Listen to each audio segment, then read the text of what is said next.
Hello everyone, welcome to Sheath's Child case study. I would recommend you read the series first because it is a really good series and I don't really want to spoil you because there are some spoiler parts that I talk about in the review. So make sure you read it because I still think it's a good read. However, there are still a few specific things about this series that I want to talk about because to me, I feel like it's kind of important and I think it's just interesting to share this and my thoughts with you guys.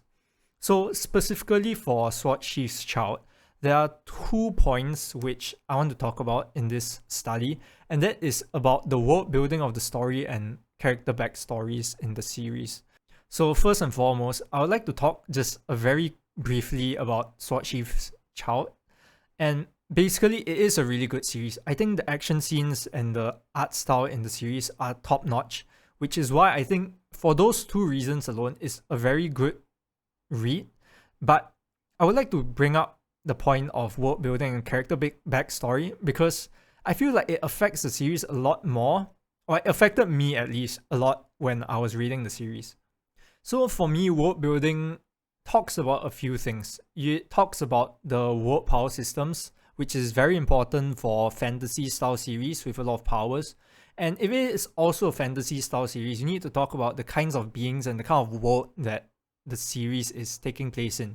To me, the world of Sheath's Child is kind of like a broken box. To me, worlds are like boxes, and what they do is that they give you a sort of general idea of what the world is.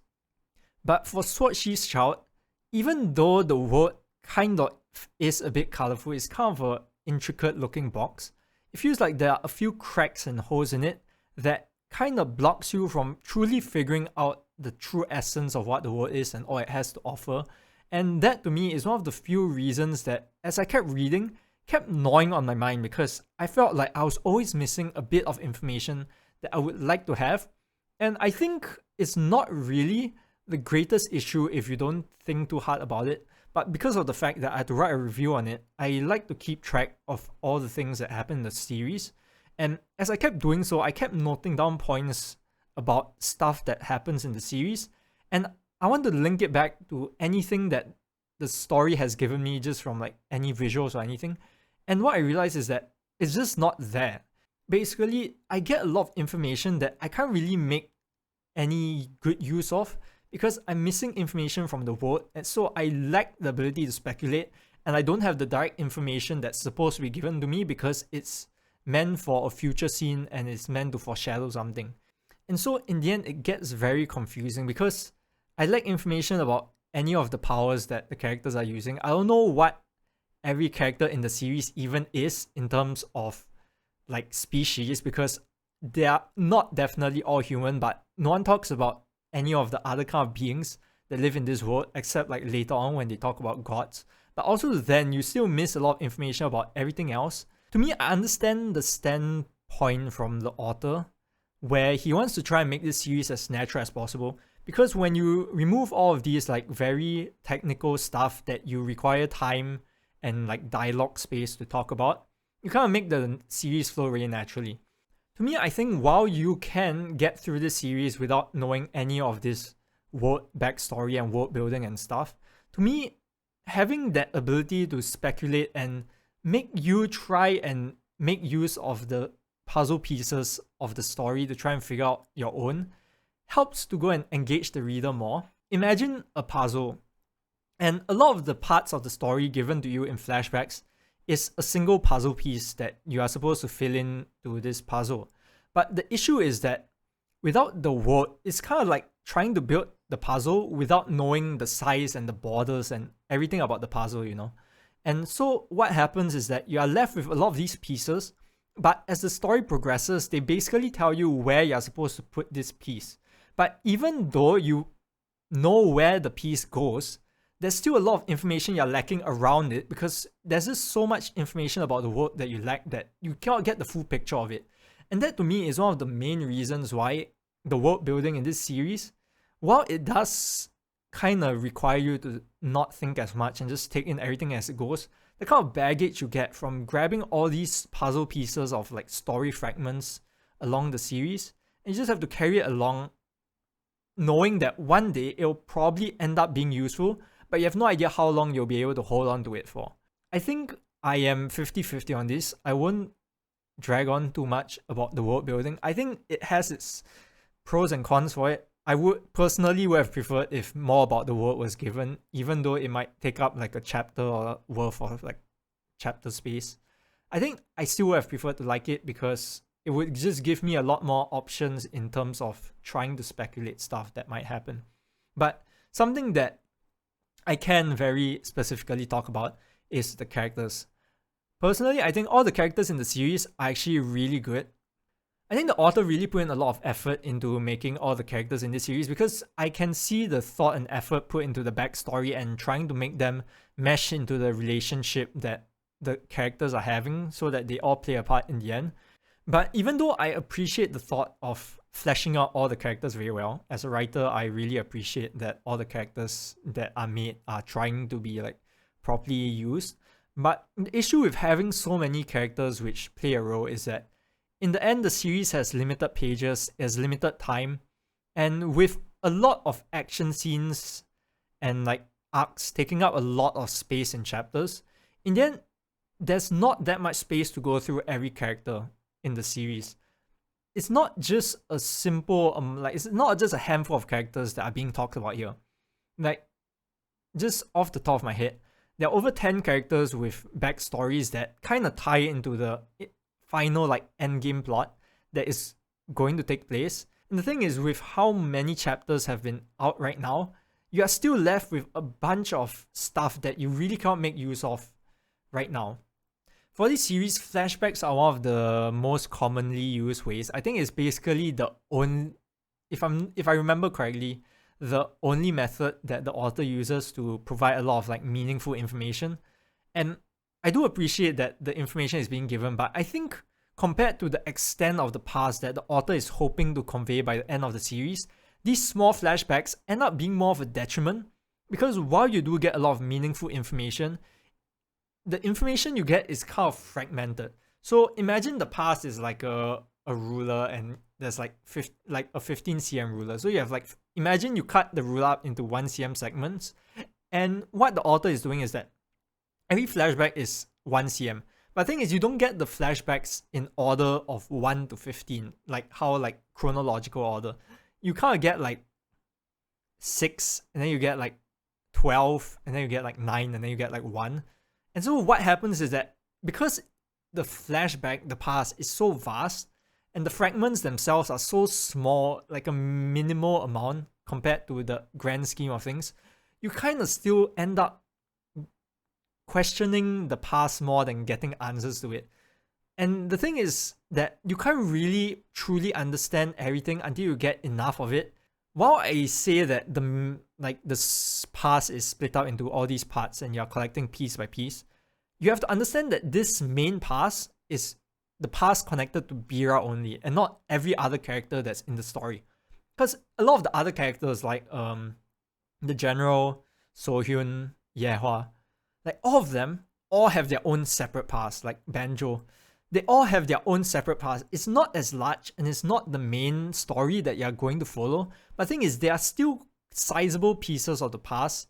And I'm pretty sure, like with the way the author is writing, these pasts will end up intertwining and becoming very important with Bira's past as well, which kind of makes it kind of like a Gundam situation. While you imagine you at like one part, you're just making the torso. For example, Bira's backstory is kind of like the main body of the Gundam of the series. And then every other character's backstory is the separate parts like the head, the arms, the limbs. And what you're supposed to do in the end is that after you get everyone's story together, you kind of finally get to piece it together. And that's what the final story kind of tries to present to you. And to me, I think it ends up becoming far too complex. So for me, characters are kind of like strings. I don't have a string, but I have like a cable here. So for example, like this length, imagine this length is a character. Characters are all just separate strings. And every time you have a backstory to it, what you're doing is you're adding a knot into it. So now you have a knot in the character. And by the end of the story, what you're supposed to do is you're supposed to figure out how to unknot all of these. These are basically all the backstories that you're trying to unravel. And only after you unravel everything will you finally truly understand like the full extent of what the story is. But the thing is, when you have multiple characters, you have multiple strings, and when you have each character having their own unique backstory, you have multiple knots. And what happens is that I think it ties into what I said earlier on. It gets far too complicated. What you end up trying to do is that in the world, you have just a mess of strings in this world, which are all randomly messed up, tied together. You don't know how many knots there are. You don't know how they've intermingled with each other. And what you're supposed to end up doing is you're trying to fix that mess. So basically, by the end of the story, what you're supposed to do is you're supposed to unravel this huge mess of knots and get every string individually so that you truly see the extent of what the story is about. That's kind of what the story is. And the thing is that with so many strings, it's usually not an issue, because if the characters are not important, like strings without any knots, you can just pull them out and you can kind of forget about them. But when you're trying to make every character important and you have so many knots in each of them and they are so intertwined with each other, because like if you read towards like the current end of where Sword Sheath's Child is, you see that the relationship between the characters is extremely deep. The web of relationships that they share, it spreads out a lot wider than you would expect. And what happens is that when you have so many characters interacting, it's like, imagine all these strings just like slamming into each other and probably like raveling around with each other. It just makes it more convoluted and harder for you to figure out everything. Because at the end of the day, the author's goal is to try and help you unravel this mess. But with how slow and how messy it is, the more information you need will slowly overwhelm you. And by the end of it, like whether you can truly unravel the extent of what the author is trying to convey is a completely separate question. So that's honestly one of the major concerns I have with the series, is because that the amount of characters who intertwine with each other and interact with each other, and their past intertwine, their presence intertwine, it becomes very complicated. And I appreciate it from a storytelling perspective, but I'm pretty sure that if you're not properly taking notes and remembering each of these scenes, by the end of it, with how the updates come slowly, like weekly, there's a lot of times where information will slowly be lost to time and you won't be able to truly picture the final scene. I would have appreciated if it was toned down and simpler a bit. The thing is that right now, because the series is not completed, I can't really tell how the execution of bringing up all the past and intertwining all the characters with each other will end up being. But until that happens, I can only fear that from what I've seen in up to the current point of the story, it is far too complicated. I can only pray that the author is keeping track and everything ends up well.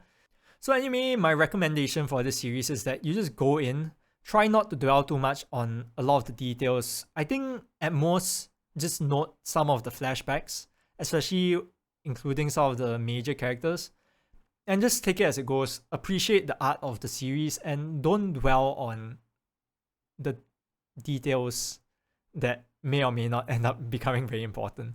I think Sword Sheath's Child is one of the series which I've read which tries to use a lot of backstory and try and create a super grand plot.